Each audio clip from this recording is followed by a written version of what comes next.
This is the full text of the telegram of condolence from President Putin to the family of former Prime Minister Abe, as posted on the Kremlin website. The Russian media reported this extensively. Maria Zakharova, the official representative of the Russian Ministry of Foreign Affairs, posted the statement on the ministry's website. We are convinced that those who planned and committed this heinous crime will bear the due measure of responsibility for this act of terrorism, which has no and cannot be justified, Zakharova said.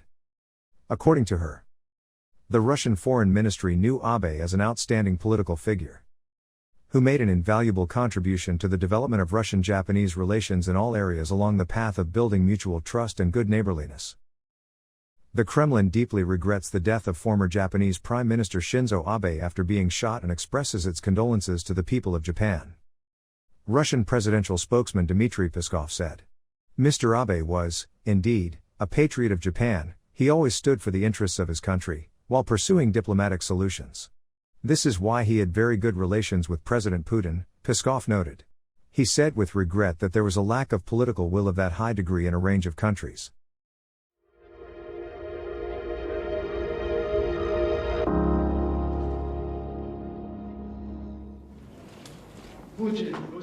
After 2 days of tough talking, Vladimir Putin was ready to indulge in something a little more physical on Tuesday. The Russian hard man is a keen practitioner of judo. He first learned the Japanese martial art while in the KGB and now has a black belt. His first trip to Japan gave him the chance to hone his skills. First up was a judo instructor. Putin seemed more than equal to the task.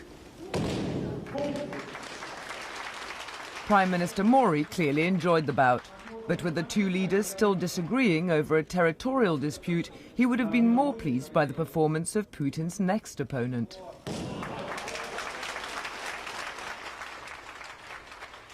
The two-day summit was the latest in a series of efforts to overcome decades of mistrust between the two countries. The talks failed to decide the future of 4 Russian-controlled islands, which Japan claims as its own. The islands, known as the Kurils in Russia and as the Northern Territories in Japan, stand in the way of a peace treaty which would formally end more than 50 years of hostility. But the two sides did manage to sign agreements on trade and regional security. Putin also invited Mori for a return visit before leaving Japan to head for New York and the UN Millennium Summit.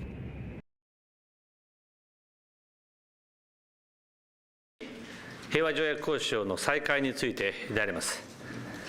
今回、プーチン大統領と私は、戦後60何年を経て、日露間で平和条約が締結をされていない状態は、異常であるとの認識を確認いたしました。その上で、双方受け入れ可能な解決策を作成する交渉を加速化させていくということ、その指示を両国外務省に共同で与えることで合意をいたしました。今後、プーチン大統領と私は外務省間の交渉について報告を受けて議論をしていきたいと思います。Эта проблема досталась, не мы ее создали, она досталась нам из прошлого. И мы искренне хотим ее решить на приемлемых условиях для обеих сторон. Если вы хотите нам помочь, то это возможно. Нужно создавать условия доброжелательного друг к другу отношения и создания обстановки доверия. А официальная позиция Российской Федерации по заключению мирного договора хорошо известна. Но мы сегодня собрались не для этого, а для того, чтобы возобновить переговоры по мирному договору и искать пути решения этой проблемы. Аригато.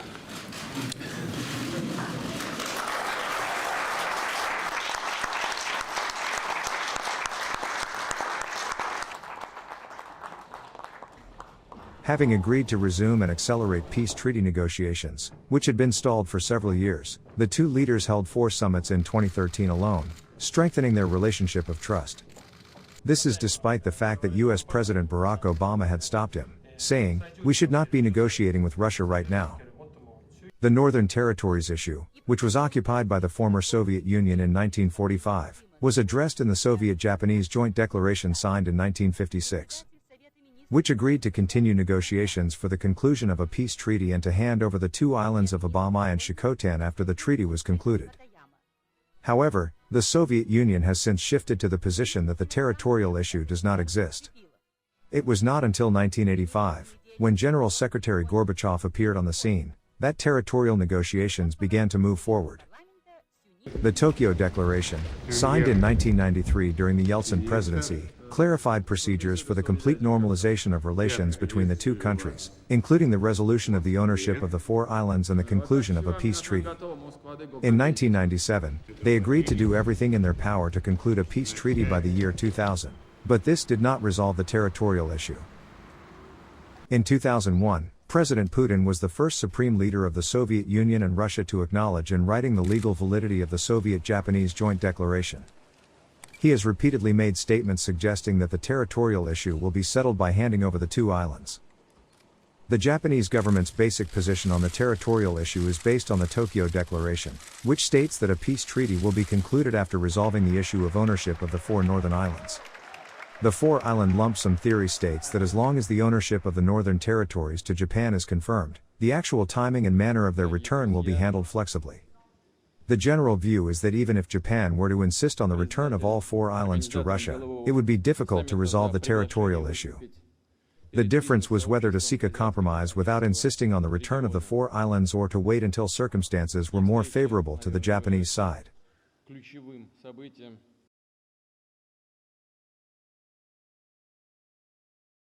The first summit meeting of 2014 took place on February 8 in Sochi, Russia. Two more meetings were scheduled for the following days to discuss economic cooperation, security, and the resolution of territorial disputes, but at a time when the Maidan Revolution was underway in Ukraine. Prime Minister Abe would have wanted to create an environment in which the most difficult problems could be solved. 一日も早く困難な課題を解決をして平和条約を締結しなければなりません。 On February 23, the Yanukovych regime was overthrown by riots in Ukraine, leading to the annexation of Crimea on March 18 and the subsequent conflict in the Donbass. As a result, Russia will be expelled from the G8 and economic sanctions will be imposed. The scheduled summit meeting was postponed, and the political unrest in Ukraine directly affected Japan as well, with security, territorial issues, and the burden from economic aid to Ukraine. Japanese Prime Minister Shinzo Abe will tell his fellow leaders that Japan is ready to do its part to help Ukraine. Abe will formally announce Japanese support for Ukraine at the G7 meeting. The idea is to help stabilize Ukraine's economy with an aid package that includes yen loans. Abe is expected to say Russia's takeover of Crimea violates international law.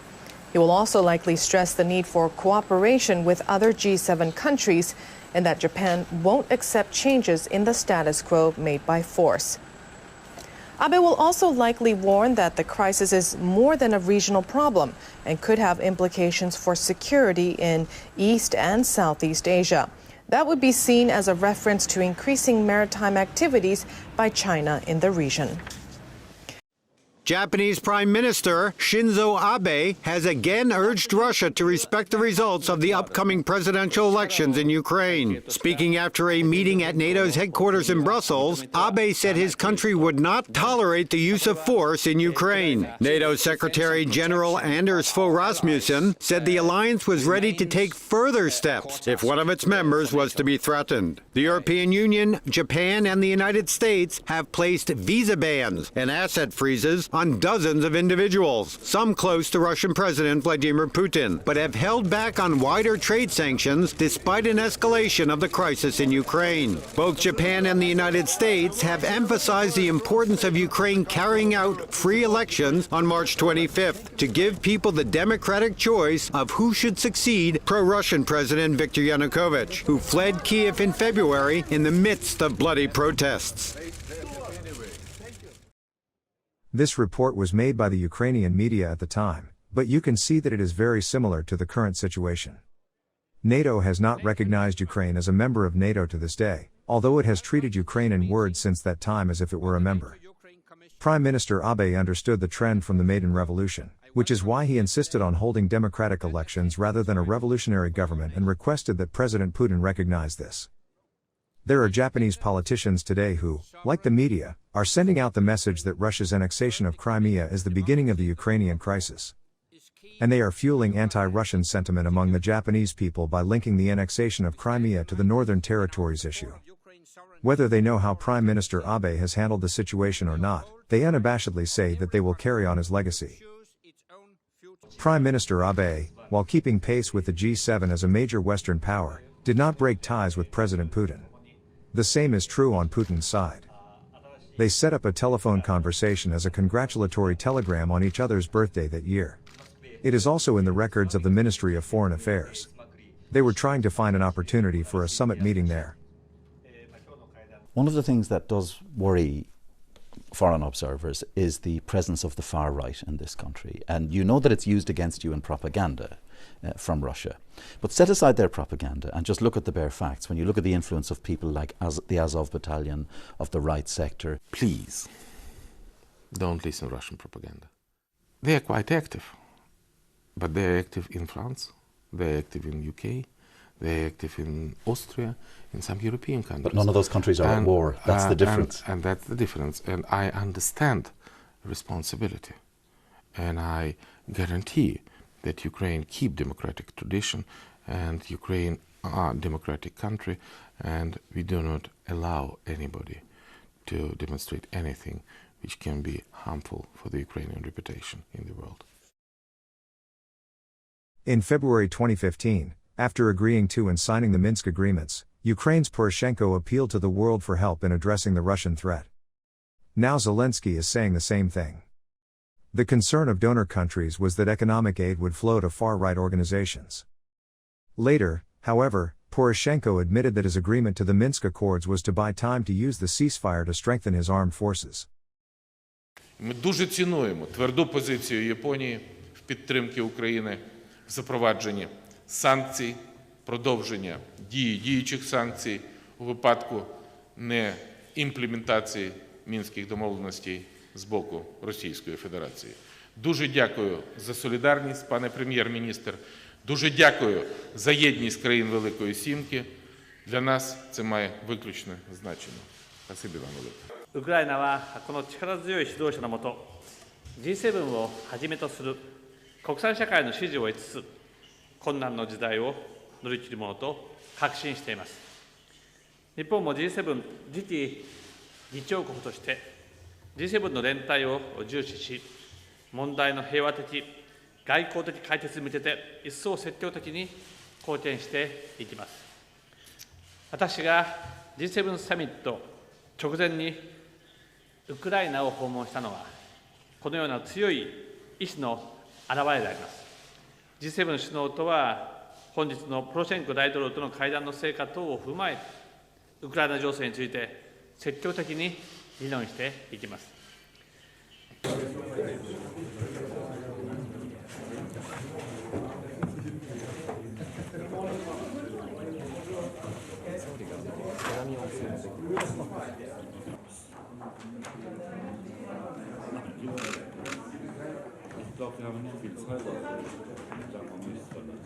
記者会見を行います。今回のサミットに先立ち、私は日本の総理大臣として初めてウクライナを訪問しました。ウクライナ国内の改革を加速するため、日本はこれからもあらゆる可能な協力を惜しまない、そのことをポロシェンコ大統領に申し上げました。対立は対話をやめる理由にはなりません。むしろ課題があるからこそ対話をすべきであります。